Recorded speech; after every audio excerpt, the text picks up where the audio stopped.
The gold-devouring Immortal opened its mouth to release a thick pillar of golden light, which flashed through the air like a bolt of lightning, and within it were numerous translucent golden threads that were giving off a terrifying, destructive aura.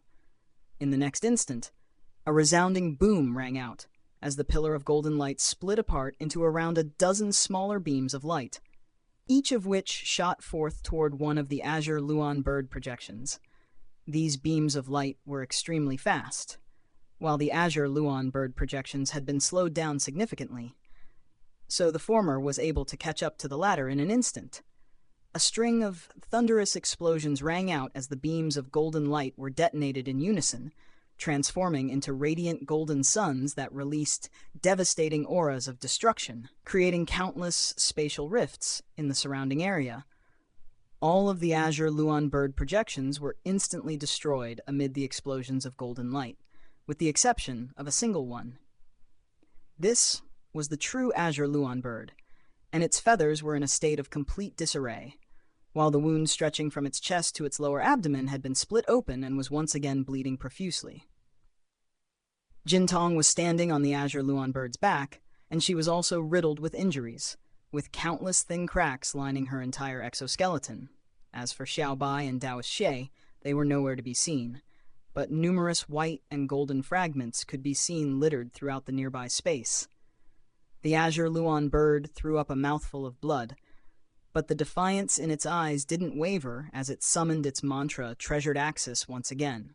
However, before it had a chance to do anything else, several dozen translucent golden threads suddenly appeared directly beneath it, then pierced through its body and emerged from its back before it had a chance to react. The azure Luan bird's entire body instantly stiffened, while the mantra Treasured Axis also abruptly ceased in its rotation. Immediately thereafter, the translucent golden threads converged forcefully, slicing the azure Luan bird's body into countless pieces, all of which began raining down toward the ground below. Jintong wasn't struck by these translucent threads, but her expression changed drastically upon seeing this, and she immediately fled into the distance as a ball of golden light. However, before she was able to get very far, the translucent golden threads intertwined with one another to form a huge golden net, trapping her within it. Immediately thereafter, the gold-devouring Immortal appeared directly before her, then opened its mouth to release a burst of golden light that encompassed her entire body. A horrified look appeared on Jintong's face as she struggled with all her might, and golden light erupted out of her body, frantically attempting to keep the golden net at bay, but her efforts proved to be completely futile. A derisive sneer appeared on the gold-devouring Immortal's face, and it opened its mouth up wide, releasing a burst of golden light that sucked in Jintong in a flash. Trapped within the golden light, Jintong's body shrank down rapidly before vanishing into the gold-devouring Immortal's mouth. The gold-devouring Immortal hovered in midair with its eyes tightly shut, and the golden spirit domain around it rippled momentarily before vanishing into its body. Moments later, radiant golden light erupted out of its body, forming waves of golden light that swept forth in all directions alongside its tremendous aura, which was slowly elevating bit by bit. I finally found another one. Someday I will return to my full power. The gold-devouring Immortal murmured to itself, then closed its eyes once again. On the edge of a vast forest, there was a small mountain here that was lined with jagged rocks, and a green jade flying carriage was rapidly approaching from afar before crashing heavily down onto the ground like a shooting star. The entire mountain shuddered violently as countless rocks came tumbling down, raising an enormous cloud of dust. On the flying carriage, Han Li gave a muffled groan as he forcibly swallowed the mouthful of blood that had already gushed to the base of his throat. "Uncle, are you all right?" Jintong exclaimed in a concerned voice. Han Li waved a hand to indicate that he was fine. He then released his spiritual sense to scour the surrounding area momentarily, following which his brows furrowed slightly as he asked, "Jintong, can you sense where the gold-devouring Immortal is right now?" Jintong hurriedly closed her eyes to focus on her spiritual connection with the gold-devouring Immortal upon hearing this, and moments later she reopened her eyes as a perplexed look appeared on her face. For some reason, it's not moving. It's still in the same place that it was originally at, and it doesn't appear to have moved at all. It's not chasing after us? Han Li asked as he swallowed a pill. No, but what? Han Li asked as he raised an eyebrow. Its spiritual sense and immortal spiritual power are all fluctuating violently in a very abnormal fashion. It's almost as if it's locked in a fierce battle, but that's clearly not the case. Why is that? Jin Tong mused with a puzzled expression. After a brief moment of contemplation, Han Li said, "According to your description, I think it must have fallen into some type of powerful illusion." Illusion? How did it suddenly fall into an illusion? Jin Tong exclaimed. I don't know, but in any case, this is good news for us. Let's keep going. We can't afford to delay here any longer, Han Li replied. Jin Tong immediately nodded in response. The flying carriage lit up once again, yet right as it was about to rise up into the sky, Han Li was suddenly struck by a rush of dizziness, following which a voice rang out within his consciousness. I've temporarily trapped that gold-devouring immortal for now, but the illusion will only last 20 years. At your current cultivation base, continuing onward will be no different from committing suicide, so I suggest that you turn back and go back to where you came from. Han Li was very alarmed to hear this voice, and he immediately channeled his spirit refinement technique to protect his own consciousness while asking internally, Who are you? And why did you help me? However, there was no response to his question, and the dizzy sensation clouding his mind also faded. Han Li's brows furrowed tightly as he released his spiritual sense to scour the surrounding area, but he was unable to find anything amiss. Jin Tong was rather perplexed by Han Li's strange actions, and she asked, What's wrong, uncle? Han Li offered no reply, as he stood rooted to the spot in a daze, seemingly contemplating something in silence.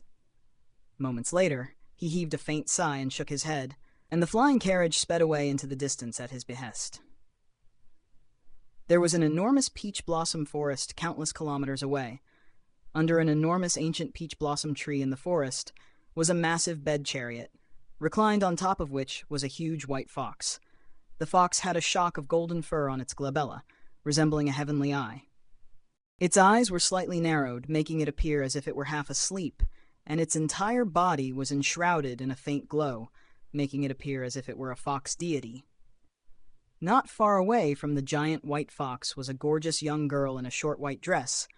There was a slightly seductive quality to her stunning, beautiful features, which were currently displaying a concerned expression. And after some hesitation, she asked, Esteemed Patriarch, if you could trap that gold-devouring immortal, then why didn't you help him a bit more and kill it altogether? You know that I don't have any fondness for humans, Lear. If it isn't for the fact that he looked after you in the spirit domain realm, I would have already killed him for encroaching upon the territory of our spirit fox tribe. The white fox replied with a cold harumph. The girl that it had just referred to as Lear was none other than Lu Lair, who had spent much of her formative years with Han Li back in the spirit domain realm. But esteemed Patriarch, that's enough. The white fox snapped as its eyes abruptly sprang open. I helped him this time not just to repay him for looking after you in the past, but also to sever the karma between you and him. This matter concerns your future cultivation, and while I do spoil you in other things, this is non-negotiable. If you refuse to accept this outcome, then I'll go and kill him right now to sever the karma at its roots. No, don't do that. I'm sorry, esteemed Patriarch, Lu Lair hurriedly said in an alarmed manner. A hint of sympathy appeared on the white fox's face upon seeing her panicked reaction, and he sighed. Killing that gold-devouring immortal will incur severe consequences, even for me. I have no idea how that man made an enemy out of that gold-devouring immortal, but there's no need to worry. As long as he knows what's good for him and turns back, it won't be impossible for him to make it back to the nearest immortal region in 20 years. Lu Lair wasn't relieved at all to hear this, and the concern in her eyes only grew more pronounced. Close to a year passed by in a flash. During this time, Han Li had continued to venture even deeper into the primordial land without pause. However, as they advanced in their journey, the primordial beasts that they encountered became more and more powerful. As a result, They had no choice but to slow down and proceed with caution. Even so, they had still inadvertently incurred the wrath of extremely formidable primordial beasts on several occasions, thereby forcing them to flee for their lives. Thankfully, none of these primordial beasts were anywhere near as persistent as the gold-devouring Immortal, and at the very most, they would only pursue the flying carriage for a few days before giving up. Half a month ago, Hanli had flown the carriage into a valley in order to escape from a high zenith stage primordial beast. The valley was quite large, and there was a peaceful ancient forest inside. However, only after entering the valley did Hanli realize that it was littered with primordial beast carcasses. This was clearly a terrible sign, but before he had a chance to back out of the valley, countless vines converged from all directions to form a massive cage around the flying carriage. As it turned out, this forest was actually an incredibly powerful tree demon. In the end, Hanli was only able to escape from that ordeal after drawing upon the divine Devilbane lightning in his azure bamboo Cloudswarm sword to conjure up a lightning teleportation array.